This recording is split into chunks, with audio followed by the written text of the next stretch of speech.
आभार। आप सबको सादर नमस्कार। आज भारतीय जनता पार्टी का स्थापना दिवस है। 6 अप्रैल 1980 को भारतीय जनता पार्टी अस्तित्व में आई थी। आज 34 वर्ष के बाद पार्टी विश्व की सबसे बड़ी राजनीतिक पार्टी के रूप में उभरी है। 2 सांसदों से शुरू होने वाली पार्टी आज 303 सांसदों के साथ है और देश की जनता के आशीर्वाद से श्रद्धेय नरेंद्र भाई मोदी जी के नेतृत्व में नाम का सहारा लिया और 450 से ज्यादा सीटों वाली पार्टी घटते घटते 40 सीटों पर पहुंची है और 2024 में कांग्रेस पार्टी 30 सीटों से नीचे सिमट जाएगी। अब चिंता का विषय यह है कि भाजपा राष्ट्रवाद को लेकर के, देश की चिंता को लेकर के, गरीब कल्याण को लेकर के आगे बढ़ी है, पर कांग्रेस पार्टी केवल परिवारवाद के कारण, स्वार्थवाद के कारण, भ्रष्टाचार के कारण, भाई भतीजावाद के कारण 450 सीटों से घटते घटते 40 पर आकर पहुंची है। ये कांग्रेस पार्टी और भारतीय जनता पार्टी में अंतर है। कांग्रेस पार्टी कभी 28 राज्यों में सरकारें चलाती थी। आज देश में 1, 2, 3 राज्यों में कांग्रेस पार्टी की सरकारें हैं। भारत की जनता ने कांग्रेस के नेताओं को, कांग्रेस की नीतियों को पूरी तरह से नकार दिया है, रिजेक्ट कर दिया है। गांधी परिवार ने जिस तरह परिवारवाद को बढ़ाते हुए देश को नुकसान पहुंचा, भारत के विभाजन के लिए जिम्मेवार लाखों करोड़ों लोगों का उस समय पलायन हुआ, कत्लेआम हुआ और उसके बाद 1948 में कश्मीर की समस्या को 100% पैदा करने वाले 70 साल में कश्मीर में लगभग 60,000 से ज्यादा सैनिकों का बलिदान हुआ। धारा 370 लगाई, 35A लगाई, अलगाववाद पैदा किया। ये केवल कांग्रेस की देन है, गांधी व नेहरू परिवार की देन है। 1962 40,000 वर्ग मील भूमि वो चाइना को दी और कहा कि इस पर घास का तिनका भी नहीं होता। सामरिक दृष्टि से भारत को कमजोर। 1975 में लोकतंत्र समाप्ति के कगार पर आकर खड़ा हो गया। श्रीमती इंदिरा गांधी ने देश में अपनी गद्दी को बचाने के लिए इंटरनल इमरजेंसी लगा दी। 1,25,000 नेताओं को सलाखों के पीछे डाल दिया, मीडिया पे सेंसरशिप लगा दी। और उसके बाद जिस तरह से कच्चा थीबू नाम का द्वीप, जो सामरिक दृष्टि से महत्वपूर्ण है, आर्थिक दृष्टि से महत्वपूर्ण है, करोड़ों लाखों मछुआरों की और जिसके ऊपर रोजी रोटी चलती है, वो कच्चा थीबू 1976 में आपातकाल के दौरान उसको श्रीलंका को दे दिया। यानी देश के साथ खिलवाड़। वो असम की समस्या, वो घुसपैठ की समस्या, वो भारत के अंदर और केवल किसी धर्म विशेष के प्रति अपनी निष्ठाएं दिखाते हुए भारत को कमजोर करने का काम लगातार इस पार्टी ने किया।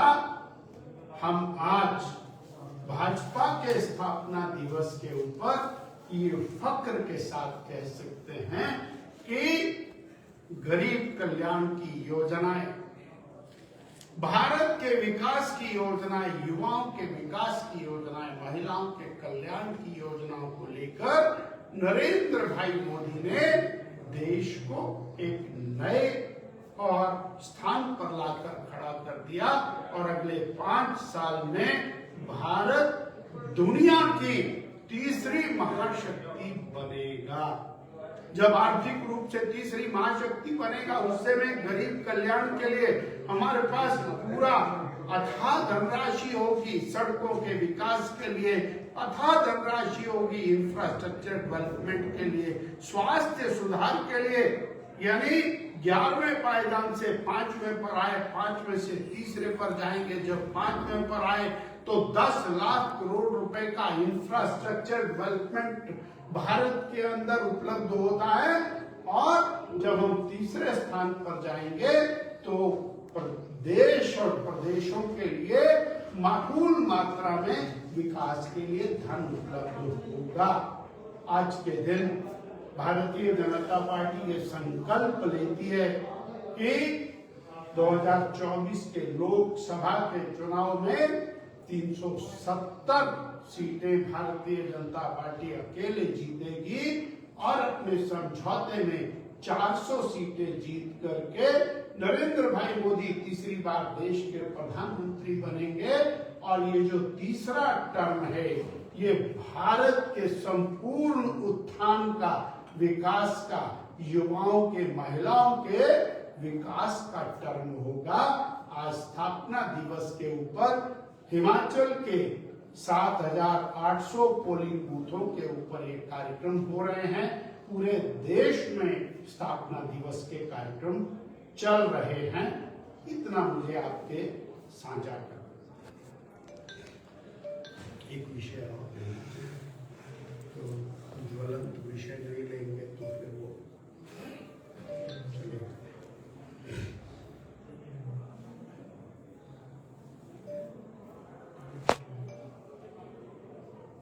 हिमाचल प्रदेश के माननीय मुख्यमंत्री श्री सुखविंदर सिंह सुक्खू जी इन दिनों बहुत बौखलाहट, बहुत घबराहट और कुछ भी बोलते, पूरी तरह से उन्होंने भुट्टो को कुट्टो का नारा लगा करके हिमाचल प्रदेश की संस्कृति को तार-तार किया है। चुनाव आयोग के अंदर भारतीय जनता पार्टी इसकी शिकायत करने जा रही है। शांतिपूर्वक चुनाव हिमाचल प्रदेश में संपन्न ना हो, इस दृष्टि से मुख्यमंत्री जी का ये बयान है। कैसे और जनमानस को उकसाया जा सकता है, कैसे वातावरण को खराब किया जा सकता है और उस खराब वातावरण के अंदर लोगों को वोट के लिए प्रेरित किया जा सकता है। कांग्रेस की वर्तमान सरकार जिस बुरी तरह से फेल हुई है, एक भी उपलब्धि लेकर के ये जनता में जा नहीं सकते हैं। एक भी उपलब्धि 1.5 साल के अंदर प्रदेश के एक भी व्यक्ति का काम इन्होंने किया हो। नौकरियों का संस्थान बंद कर दिया, 1.5 साल में एक भी व्यक्ति को नौकरी नहीं दी। हाँ, 12-14 कैबिनेट रैंक के बंदे जरूर बनाए, परंतु सरकारी नौकरी के नाम पर एक भी नौकरी नहीं है। ऐसी सरकार ना भूतो ना भविष्य थी, ना पहले कभी हुई, ना आगे कभी होगी। आपने प्रदेश की जनता को ठगा और आज आपके पास जब बोलने को कुछ नहीं है तो सरकार दादागिरी के ऊपर उतारू हो गई है। इसलिए हिमाचल की जनता इनको रिजेक्ट कर देगा। भ्रष्टाचार में आखंड डूबी कांग्रेस पार्टी, भ्रष्टाचार में आकंठ डूबी वर्तमान प्रदेश की सरकार, दूसरों पर भ्रष्टाचार का आरोप। 1.5 साल बिता दिया केवल और केवल भारतीय जनता पार्टी को गाली देते हुए। किया कुछ नहीं संस्थान बंद करने के अलावा। 1,500 संस्थान बंद कर दिए, 20,000 करोड़ का कर्जा ले लिया, सड़कें बंद, डेवलपमेंट बंद, पानी के काम बंद, स्कूलों के भवनों के काम बंद, अस्पताल बंद। जनता में जाए कैसे? तो आज एक नए रूप में दिखाई दे रहे हैं। वास्तव में ये इनकी और जो बौखलाहट उसका नतीजा है। हम जनता की अदालत में भी इसको लड़ेंगे और न्यायालय के अंदर भी इसको लड़ेंगे। इतना